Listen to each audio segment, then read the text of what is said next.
আসসালামু আলাইকুম রহমতুল্লাহি ওবারাকাতু। প্রিয় সম্মানিত ভিউয়ার্স, আমি আছি এখন বৃহত্তম ফরিদপুর জেলা নর্থ চ্যানেল ইউনিয়ন একটা চকের মধ্যে আছি। এই চকটা হচ্ছে আমাদের বাড়ির পিছনের সাইডের চক। তো আজকে দেখাবো যে আমাদের এই এলাকায় অর্থাৎ চরাঞ্চলে, ফরিদপুর জেলার চরাঞ্চলের মাটিতে কি কি ফসল ফলে। তো আজকে আপনাদের দেখাচ্ছি সরাসরি। এই যে দেখছেন ভুট্টা গাছ, ভুট্টা কেমন হয়েছে, পাশাপাশি আশেপাশের ক্ষেত্রে কি কি ফসল আছে, বিস্তারিত তথ্য এখান থেকে জানানো হবে। প্রিয় সম্মানিত ভিউয়ার্স, এই যে দেখেন এখানে কিন্তু ভুট্টার প্রচুর পরিমাণে চাষ হয়েছে। এই সিরিয়ালে যা আছে পুরা লম্বালম্বি একেবারে মেন রোড পর্যন্ত হচ্ছে ভুট্টার চাষ হয়েছে। দেখতে পাচ্ছেন এই জমিটাতে প্রচুর পরিমাণে ভুট্টা লাগাইছে। তো দেখাই যে আসলে এবছর ভুট্টার ফলন কেমন হয়েছে, মানে ফল কেমন ধরছে। দেখেন একটা গাছে হচ্ছে 2টা করে মুচি ধরছে। আশা করি অনেক সুন্দর ফলন হবে। কেবলমাত্র হচ্ছে মুচি বের হইতেছে, ঠিক আছে। এক একটা গাছে 2টা করে, প্রত্যেকটা গাছে 2টা করে মুচি বের হচ্ছে, দেখছেন, একটা উপরে একটা নিচে। তো হচ্ছে আশা করা যায় আমাদের ফরিদপুরের যে মাটি যে উর্বর আছে, ফরিদপুরে হচ্ছে কৃষি আবাদ ভালো হয় সব সময়। এই ভুট্টার ফলনও ভালো হবে আমরা আশা করতেছি। দেখেন প্রত্যেকটা গাছে হচ্ছে 2টা করে মুচি আসছে ভুট্টা গাছে। এটা হচ্ছে আমাদের ফরিদপুরে বর্তমান হচ্ছে ভুট্টার চাষ ভালো হয়। ভুট্টা চাষিদের কোনো লস নাই, বিশেষ করে ভুট্টা যদি মোটামুটি খেতে ভালো হয়, কাইটা নিতে পারলে, বাড়িতে নিতে পারলে সিরা মোটামুটি লাভবান আছে, কৃষকরা লাভবান হয়। দেখেন গাছগুলা কত সতেজ আর হচ্ছে কত লম্বা লম্বা হয়েছে দেখাচ্ছি। এই যে এটা, আর ভুট্টা চাষ করতে কোনো লস নাই। লস নাই কি জন্য বলি, এই ভুট্টা গাছ যদি আছে এই ঘাস হিসাবেও বিক্রি করে দেয়, তাও মোটামুটি লাভ থাকবে কৃষকের। আর হচ্ছে এখানে দেখেন, এখানে হচ্ছে পেঁয়াজের আবাদ করছিল। পেঁয়াজের আবাদ করার পরে হচ্ছে গম বুনছে। গম এই যে মার গেছে কিছু জায়গা, কিছু কিছু জায়গায় হচ্ছে গমের চাষ বর্তমানে খুবই কম দেখা যায় আমাদের ফরিদপুরে, আমাদের এলাকাতে। তো হচ্ছে সবই চাষ হয় মোটামুটি। এখন হচ্ছে ভুট্টা চাষ ভালো হচ্ছে। বিশেষ করে কিছুদিন আগে পেঁয়াজ রসুনের ধামাকা হচ্ছে চাষাবাদ ছিল। পেঁয়াজ উঠে যায়, এখন হচ্ছে ইরির ব্লক হচ্ছে, পাশাপাশি রসুন উঠে যায়, ইরির ব্লক হচ্ছে। সরাসরি আপনাদের দেখাবো আজকের ভিডিওতে। এটা হচ্ছে ভুট্টা, পুরোটাই ভুট্টা। এই যে এখানে ও মনে হয় গম বুনছে, ঠিক আছে। এখানে হচ্ছে পেঁয়াজ লাগানো ছিল, গম বুনছে। আরও আপনাদেরকে আমি দেখাই যে আসলে আমাদের ফরিদপুরে কি কি চাষ হচ্ছে মাটিতে। এই যে দেখেন এখানেও কিন্তু হচ্ছে গম বোনা হয়েছে, ঠিক আছে। এটার মধ্যেও তোমার ছিল, পেঁয়াজ ছিল। এটা হচ্ছে আমাদের, এই ক্ষেতটা হচ্ছে আমাদের। এই যে হচ্ছে আমাদের ক্ষেতের হচ্ছে এই যে বার দেখছেন, এই খামটা গাড়া আছে। এই ডাইন সাইডের অংশ হচ্ছে আমার এক চাষার, এই অংশ হচ্ছে আমাদের, এর পরের অংশ হচ্ছে আমার আরেক চাষার, ওই পাশের অংশ হচ্ছে আরেকজনের। এইভাবে আসলে ভাগ করা। এই জমিটা হচ্ছে লম্বাভাবে একেবারে ওই যে ওইদিকে হচ্ছে আমাদের খামার, খামারের পরে যায় হচ্ছে বাড়ি। এই লম্বালম্বি এই সাইডটা হচ্ছে একেবারে আমাদের বাড়ির সামনে মেন রোড। মেন রোডের ওই পাশে হচ্ছে আবার হচ্ছে কোল আছে, কোলের ওই পার পর্যন্ত বাড়ি ঘর আছে, ওই পর্যন্ত হচ্ছে আমাদের ক্ষেত। এটা হচ্ছে আমাদের বাড়ির বাটের জমি। এই জমি হচ্ছে লম্বালম্বি বলে ভাগ করা, মানে আমাদের চাষাদের সাথে আমাদের ভাগ করা রয়েছে। তো হচ্ছে আপনাদের দেখাই যে এই ক্ষেতটা হচ্ছে আপনার পেঁয়াজ ছিল, পেঁয়াজের পরে হচ্ছে ইরির ব্লক করছে। মানে হচ্ছে কৃষকের যে হচ্ছে সারা বছর ঘরে খাবে, ধান চাউল খাবে, সেটা আসলে ওনরা এখান থেকে উৎপাদন করতেছে কৃষিকাজ এই ইরির ব্লক থেকে। এই যে এদিকে দেখছেন প্রায় ক্ষেতেই হচ্ছে ব্লক হয়ে গেছে। এখন হচ্ছে চকের চক শুধু দেখবেন ইরির ব্লক বেশিরভাগ, আর হচ্ছে ভুট্টা, টুকটাক একটু গম আছে, অন্যান্য চাষাবাদ যা যা হয়েছে এগুলো আপনারা দেখতে পারবেন। এখন আসলে পেঁয়াজ রসুন প্রায় শেষের দিকে উঠানো। আর নামিতে যারা লাগাইছে, মানে শেষের দিকে যারা লাগাইছে, তাদের ক্ষেত্রে আসে একটু রসুন থাকতে পারে, পেঁয়াজ নাই বললেই চলে আমাদের এলাকায়, এখন উঠানো শেষ। তো চলুন আমাদের মুরগির খামারটা দেখাই। মুরগির খামারে কিন্তু মুরগি আছে, আমরা হচ্ছে কয়েকদিন পর থেকে এই মুরগি বিক্রি করতে পারবো। দেখাইতেছে আমাদের মুরগির খামারটা।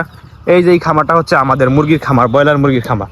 আর হচ্ছে এখানে হচ্ছে আমরা ঘাস রোপণ করছি। আমাদের বাড়িতে হচ্ছে ছাগল আছে, ছাগলটা হচ্ছে এইখান থেকে ঘাস কেটে খাওয়ানো হয়। পাশাপাশি আপনাদের আরও দেখাই কিছু। আমি আমাদের বাড়ির পিছন সাইডে যে জায়গাটা আছে, এখানে আমরা কি কি করেছি, এই জায়গাগুলো পুরাই আমাদের। আর হচ্ছে এই যে এখানে হচ্ছে মরিচ, আমাদের বাড়িতে যে মরিচ খাই, আসলে মরিচ এখন কিনা লাগে না, অল্প একটু জায়গার মধ্যে মরিচ বিনে দেওয়া হয়েছিল, মরিচ ধরছে। এই যে ছোট ছোট জাতের মরিচ ধরছে, ঠিক আছে, কিন্তু ঝাল আছে মরিচ, মোটামুটি ভালোই ধরছে। ছোট ছোট গাছ আন্দাজে মোটামুটি মরিচ ভালোই ধরছে। আপনাদের আরেকটু দেখাই আমি। এইদিকে হচ্ছে আমাদের বেগুন গাছ লাগানো হয়েছে। বেগুন গাছেও কিন্তু বেগুন ধরছে, এখান থেকে ছিঁড়ে ছিঁড়ে নিয়ে বেগুন খাচ্ছে আমাদের বাড়িতে এই রমজান মাসে। এই যে দেখেন বেগুন গাছে বেগুন ধরছে, এই যে দেখায়, এই যে দেখেন বেগুনের সাজ আসছে, মানে ছিঁড়ে ছিঁড়ে খাচ্ছে, আবার বড় হচ্ছে। আর এটা হচ্ছে লাউ গাছের যে হচ্ছে জাংলা বলে আমাদের গ্রামের বাড়িতে, জাংলা দেওয়া হয়েছে। কদুর, পানি কদুর, ডগা মগা এগুলো শাকসবজি হিসেবে ব্যবহার করা হয়। পাশাপাশি এই যে জালি আসছে, লাউ ধরতেছে। এইগুলা হচ্ছে আমাদের বাড়িতে যে সবজি চাহিদা আছে এইদিকে একটু হেল্প করে। আর হচ্ছে এখন দেখাচ্ছি আপনাদের আমাদের খামারটা একটু পরে দেখায়। এইদিকে হচ্ছে বেগুন গাছে বেগুন ধরছে, দেখায়নি। এই যে এই সাইড দিয়েও বেগুন গাছ আছে, মোটামুটি বেস্ট বেগুন গাছ লাগানো হয়েছে। এইগুলো হচ্ছে একেবারে ফরমালিন মুক্ত এবং হচ্ছে রাসায়নিক সার মুক্ত, ঠিক আছে। এগুলো হচ্ছে জৈব সারে হচ্ছে এইগুলা হচ্ছে, এখানে রাসায়নিক কোনো রকম ব্যবহারই করিনি আমরা। এই যে দেখেন বেগুন ধরছে, ঠিক আছে। আর হচ্ছে এই যে হচ্ছে আমাদের জাংলাটা, এখানে পানি কদুর গাছ আছে, পাশাপাশি হচ্ছে আপনার মিষ্টি কুমড়ার একটা গাছ আছে। এই হচ্ছে আমাদের খামার। এখানে হচ্ছে 1000 ব্রয়লার মুরগির শেড। আমরা শীতের মধ্যে বাচ্চা উঠাইছিলাম না খামারে, তো এখন হচ্ছে মুরগি উঠাইছে। এখন মোটামুটি মুরগি দিন যাচ্ছে, বড় হয়ে যাচ্ছে। আর কয়েকদিন পর থেকে আমাদের মুরগি বিক্রি হবে আমাদের খামার থেকে। আমরা আসলে এখান থেকে পাইকারি সেল করে দিই, এখান থেকে নিয়ে মানুষ অন্য জায়গায় হচ্ছে বিক্রি করে ওনরা। এটা হচ্ছে আমাদের খামার। এই খামারে হচ্ছে 1000 ব্রয়লার মুরগির শেড। এইটা হচ্ছে সম্পূর্ণ আমাদের নিজেদের, আমাদের আসলে কোনো কর্মচারী নাই, আমরা নিজেরাই খামারে কাজ করি, নিজেদের খামার নিজেরাই করি, কোনো কর্মচারী নাই, ছোট খামার তো এই জন্য। আমি একটু ফাঁক থেকে দেখাই খামারটা কিরকম স্পেসে। এটা হচ্ছে আমাদের বাড়ির পিছন সাইডে। এই যে দেখছেন খামারটা উঠানো, এই জমিটার মধ্যে হচ্ছে খামারটা উঠানো বাড়ির পিছন সাইডে। পাশাপাশি খামারের সাইড দিয়ে যে জায়গাগুলো আছে, এই যে দেখেন এখানে হচ্ছে বড়ই, আমাকে কিছু বড়ই দিছে একজন, সেই বড়ইগুলা হচ্ছে রোদে দিছে, ঠিক আছে, শুকাইতে দিছে। এর মধ্যে বেশিরভাগ বড়ই হচ্ছে পাকা, সেই জন্য হচ্ছে রোদে শুকাইতে দেওয়া হয়েছে। এগুলা শুকাইলে আচার তৈরি হবে, বড়ইয়ের আচার তৈরি হবে, ঠিক আছে। আর এই যে দেখেন ইসের মধ্য দিয়ে, আমাদের ঘাস খেতের মধ্য দিয়ে কিছু হচ্ছে ধইনা গাছ ছিল, এই যে ধইনা বাতি হয়ে গেছে দেখছেন। এই ধইনা থেকে এখন সস হবে, সস বুঝেন, যেটা আসলে ধইনা সস, যেটা আসলে তরকারির মধ্যে দেওয়া লাগে, সেই সসটাই হচ্ছে এখানে। দেখেন এটা হচ্ছে আমাদের বাড়ির পিছনের সাইডের চকটা, এখানে পুরাই কৃষি আবাদের জমি। পাশাপাশি হচ্ছে সবজি চাষ করেছি আমরা এখানে ছোটোখাটো। আর এটা হচ্ছে আমাদের চাষাদের মরিচ ক্ষেত, ওই দিকে হচ্ছে ওনাদেরও বাগুন ক্ষেত আছে। পাশাপাশি এই যেটা হচ্ছে আমাদের খামারের মুরগি তো দেখাইলামই। খামারের মুরগি এখন ভরা আছে, কিছুদিন পর থেকে আসলে মুরগি সেল দেওয়া হবে। এই যে দেখেন আমাদের খামারের মুরগিগুলা মোটামুটি বড় হয়ে যাচ্ছে, দিন যাচ্ছে বেড়ে উঠবে। এখন হচ্ছে দিন যাবে আর বড় হবে, দিন যাবে আর বড় হবে। আরো কিছু জিনিস দেখায়। এ হচ্ছে আমাদের বাড়ির পিছন সাইডে হচ্ছে আম গাছ। এই আম গাছটা হচ্ছে আমি লাগাইছিলাম, আমের বইল আসছে দেখছেন, নতুন গাছে বইল আসছে।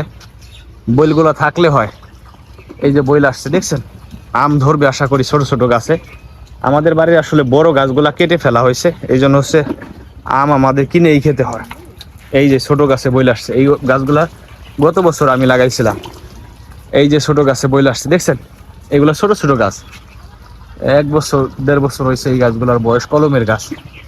পাশাপাশি হচ্ছে এখানে একটা লেবুর গাছ লাগানো হয়েছে। এই লেবু গাছে এখনো লেবু ধরে নাই, লেবুর পাতাটা এখন রমজান মাসে ব্যবহার করা হইতেছে। লেবুর তো অনেক দাম বুঝছেন। এই যে একটা পেয়ারা গাছ আছে, আর হচ্ছে এইখানেও একটা লাউয়ের গাছ আছে, জাংলা আছে। এইখানে আসলে বেশ কিছু লাউ ধরছিল, আমরা খাইছি বাড়িতে। আর এটা হচ্ছে সজনে গাছ, সজনের পাতা চিনেন, সজনে গাছ, সজনে ধরলে সজনে দেখাবো আপনাদের। এইখানে আরেকটা আম গাছ আছে, এই যে একটা আম গাছ, এই আম গাছেও বইল আসছে, ছোট গাছ বইল আসছে, আমি নিজের হাতে লাগাইছি গাছ। এই গাছে আম ধরলে আপনাদের সকলকে আমি দেখাবো আসলে কেমন আম হয়। ছোট গাছ তো, এখানে আম ধরলে আপনারা টের পাবেন। আমি আপনাদেরকে দেখাবো আসলে আমাদের বাড়িতে কেমন আম ধরে এবং কেমন সুস্বাদু হয়। সবাই ভালো থাকবেন। আজকের মতো ভিডিওটি এখানে শেষ করছি। আমাদের বাড়ির পিছন সাইডটা একটু আপনাদের দেখানোর চেষ্টা করলাম। সবাই ভালো থাকবেন।